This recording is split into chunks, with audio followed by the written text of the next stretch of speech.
அனைவருக்கும் வணக்கம். மேசராசிக்காரர்களுக்கு ராசியின் அதிபதியும் அஷ்டமாதிபதியுமாக இருக்கக்கூடிய செவ்வாய் ஆட்சி பலம் பெற்று ஜென்ம ராசியில் அமர்கிறாருங்க.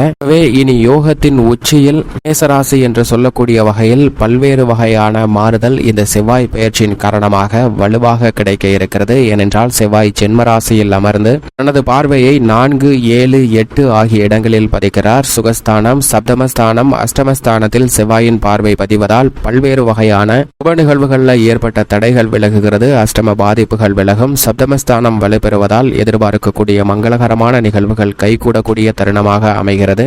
பொதுவாக செவ்வாயை பொறுத்த வரைக்கும் நவ கிரகங்களிலே பூமிக்காரகன், மங்களக்காரகன், சகோதரக்காரகன், உத்வேகக்காரகன் என பல்வேறு வகையில அழைக்கப்படுகிறாருங்க. ஏனென்றால் செவ்வாய் கொடுக்கக்கூடிய ஆற்றல் வீரம் என்பது வீரத்தையும் தைரியத்தையும் அதிகப்படுத்தக்கூடிய ஒரு அமைப்பாக பார்க்கப்படுகிறது. எனவேதான் செவ்வாயின் ஆதிக்கம் நிறைந்தவர்கள் பெரும்பாலும் ஆக்க சக்தி கொண்டவர்களாக பார்க்கப்படுகின்றனர். விளையாட்டுத்துறை, மருத்துவம் போன்ற துறைகளில் தங்களுடைய ஆதிக்கத்தையும் ஆளுமையும் செலுத்தக்கூடிய தலை சிறந்த நபர்களாக இருப்பவர்கள் நிச்சயமாக செவ்வாயின் ஆதிக்கத்தில் பிறந்தவர்களாக தான் பார்க்கப்படுகின்றனர். அப்படிப்பட்ட செவ்வாய் நவ கிரகங்களிலே மிகவும் முக்கியமான ஒரு கிரகமாக பார்க்கப்படுகிறார். ஏனென்றால் நவ கிரகங்களிலே குரு மற்றும் சனிக்கு அடுத்தபடியாக சிறப்பு பார்வை உண்டு என்றால் அது நிச்சயமாக செவ்வாய்க்கு மட்டும்தான் என்று சொல்லிவிடலாம். அப்படிப்பட்ட செவ்வாய் ஆட்சி பலம் பெற்று மிகவும் வலுவாக ஜூன் 1ஆம் தேதியிலிருந்து மிக வலுவாக ஜூலை 14ஆம் தேதி முடிவதற்குள் பல அதிரடியான மாற்றங்களை ஆட்சி பலம் பெற்று ஏற்படுத்த போகிறாருங்க. எனவே யோகத்தின் உச்சியில் பல்வேறு வகையான நன்மைகளை இந்த செவ்வாய் பயிற்சியானது உருவாக்கி கொடுக்கிறது என்பதுதான் யதார்த்தமான உண்மையாக பார்க்கப்படுகிறது. செவ்வாய்க்கு ஆட்சி வீடாக மேசமும் விருச்சிகமும் உள்ளது. இதில் தற்போது தனது ஆட்சி வீடான மேசராசியில் வலுவாக அமர்கிறார். குருவின் ஆட்சி வீடான மீனராசியிலிருந்து மேசராசிக்கு மாறி சுமார் 45 நாட்கள் மிக வலுவாக ஆட்சி பலம் பெற்று சஞ்சரிக்க போகிறாருங்க. அப்படி ஆட்சி பலம் பெறக்கூடிய செவ்வாயின் அமைப்பு பல்வேறு வகையில ஆதிக்கத்தையும் அதிகாரத்தையும் நிறைந்து கொடுக்கக்கூடிய யோகத்தை உருவாக்கி கொடுக்கிறது. பூமிக்காரகனின் அருளால் இந்த தருணத்துல சொந்த நிலம், வீடு, வீட்டு மனை, வாகனம் வாங்குவதற்கான அதிர்ஷ்ட யோக வாய்ப்புகள் கிடைக்கிறது. அதிலும் தங்களுடைய சொந்த பெயரில் வாங்குவதற்கான யோகம் மிகவும் வலுவாக உண்டு என்பதை தெளிவாக உறுதிப்படுத்துகிறாருங்க. குரு எப்படி 5, 7, 9 ஆகிய இடங்களை பார்க்கிறாரோ அதே போன்று சனி 3, 7, 10 ஆகிய இடங்களை பார்க்கிறார். அதே போன்று செவ்வாயின் சிறப்பு பார்வையானது 4, 7, 8 ஆகிய இடங்களில் பதிகிறது. அதாவது செவ்வாயின் பார்வை இந்த வேளையில் ஆட்சி பலம் பெற்று கடகராசி, துலாம் ராசி, விருச்சிக ராசி ஆகிய இடங்களை வலுவாக பார்க்கிறாருங்க. இது நிச்சயமாக வரவேற்கத்தக்க ஒரு அமைப்பாக பார்க்கப்படுகிறது.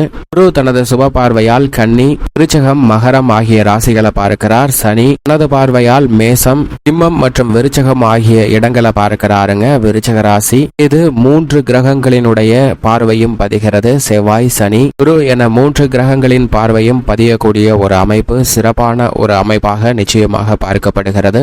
என்றால் மங்களகரகரான செவ்வாயின் அனுகிரகை இல்லாமல் எந்தவிதமான மங்களகரமான நிகழ்வுகளை செய்வது என்பது நிச்சயம் சாத்தியமற்ற ஒரு அமைப்பாக தான் பார்க்கப்படுகிறது. எனவே திருமண பொருத்தங்களில் மிகவும் முக்கியமாக செவ்வாயினுடைய பங்களிப்பு மிக அதீதமாக அனைவராலும் கவனத்தில் எடுத்துக்கொள்ளக்கூடிய ஒன்றாகவும் உள்ளது. அப்படிப்பட்ட வலிமை வாய்ந்த செவ்வாய் தற்போது ஆட்சி பலம் பெற்று அமர்வது நிச்சயமாக திருமணம் உள்ளிட்ட பல்வேறு வகையான சுப நிகழ்வுகள் இனிமையாக கைகூடுவதற்கான அதிர்ஷ்ட யோகம் நிறைந்த ஒரு தருணமாக அமைய போகிறது என்பதை தெளிவாக உறுதிப்படுத்துகிறாருங்க. மட்டுமல்லாது செவ்வாயின் சிறப்பு பார்வையும் பல்வேறு இடங்களை வலுப்படுத்தக்கூடிய வேளையில் பல அதிரடியான நன்மைகள் நிறைந்து கிடைக்கும். பொதுவாக செவ்வாய் ஒருவருடைய ஜாதக அமைப்பில் மிகவும் வலுவாக 3, 6, 11 ஆகிய இடங்களில் இந்த 3 இடங்களில் அபரிவிதமான வளர்ச்சியும் முன்னேற்றத்தையும் அள்ளி கொடுப்பார். அதே போன்று ஜென்மம் அஷ்டமத்தில் அமரும் போது சற்று சிரமம் ஏற்படுவதற்கான ஒரு சூழல் உண்டு. மற்ற இடங்கள்ல ஒரு நடுநிலையான பலனை கொடுக்கிறாருங்க. நன்மை தீமை கலந்த ஒரு அமைப்பாக தான் மற்ற இடங்கள் பார்க்கப்படுகிறது.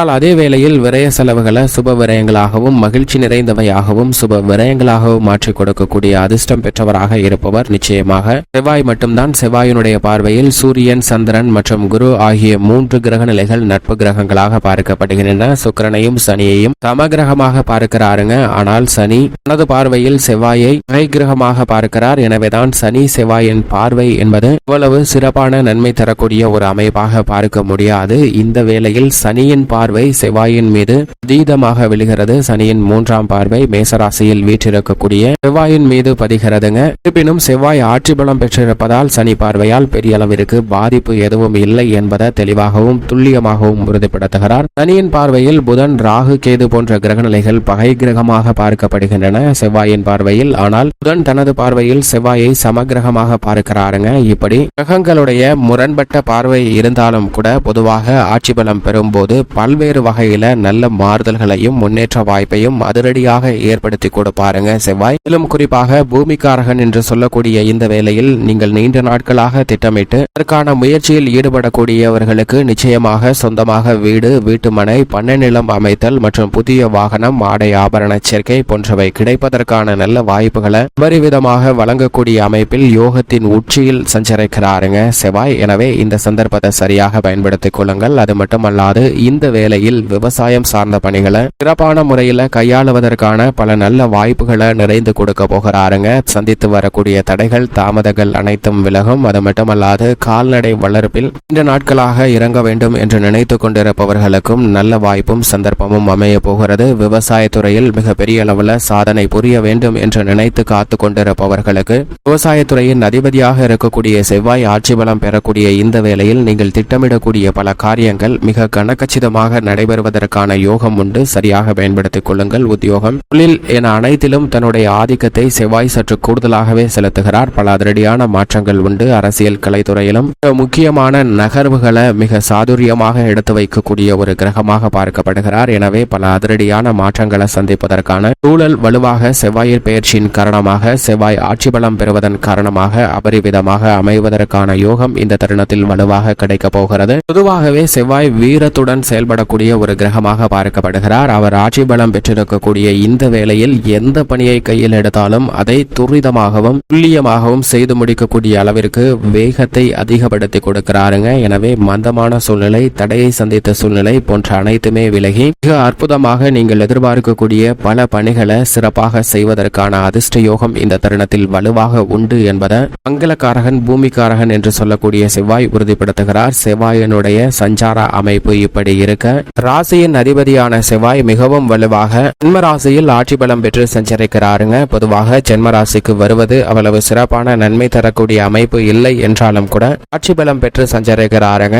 எனவே பல வகையில மேசராசிக்காரர்களுக்கு சில மாறுதல்கள் நன்மை நிறைந்து கிடைப்பதற்கான வாய்ப்பு உண்டு. எனவேதான் யோகத்தின் உச்சியில் பல அதிரடியான நன்மைகளை ராசியின் அதிபதியான செவ்வாயின் அமைப்பு காரணமாக பெறுவதற்கான சூழல் மிகவும் வலுவாக கிடைக்கிறது. மேலும் குறிப்பாக இந்த வேளையில் சப்தம பார்வை சப்தமஸ்தானத்தில் மிகவும் வலுவாக பதிகிறதுங்க. எனவே எதிர்பார்ப்புகள் அனைத்தும் பூர்த்தியாக கூடிய வகையில் இல்லத்தில் பல்வேறு வகையான சுப நிகழ்வுகளை இனிமையாக திட்டமிட்டு நடத்த முடியும். தடையை சந்தித்து வந்த சுப நிகழ்வுகளில் இருந்த குழப்பம் நீங்குகிறது. புதிதாக பழைய பணிகள் மற்றும் புதிய பணிகள் அனைத்தையும் ஆதியில் நின்ற தடையை சந்தித்த சூழ்நிலையில் மாற்றத்தை ஏற்பட்டு அவற்றை விரைவாகவும் துல்லியமாகவும் முடிப்பதற்கான நல்ல வாய்ப்பும் சந்தர்ப்பமும் இந்த தருணத்தில் வலுவாக ஏற்படுத்தி கொடுக்கிறாருங்க செவ்வாய். இது நிச்சயமாக வரவேற்கத்தக்க ஒரு அமைப்பாக பார்க்கப்படுகிறது. அது மட்டுமல்லாது இந்த தருணத்தில் உத்தியோக ரீதியாக சனி லாபஸ்தானத்தில் இருந்து செவ்வாயை பார்க்கிறார். எனவே இந்த தருணத்தில் உத்தியோக ரீதியாக பல சலுகைகள், புதிய வேலை வாய்ப்பு உள்ளிட்ட பல நல்ல விஷயங்கள் கிடைப்பதற்கான யோகம் உண்டு. தொழில்துறை ரீதியாகவும் குரு, சனி ஆகிய 2 கிரகநிலைகளும் வலுவாக இருப்பதால்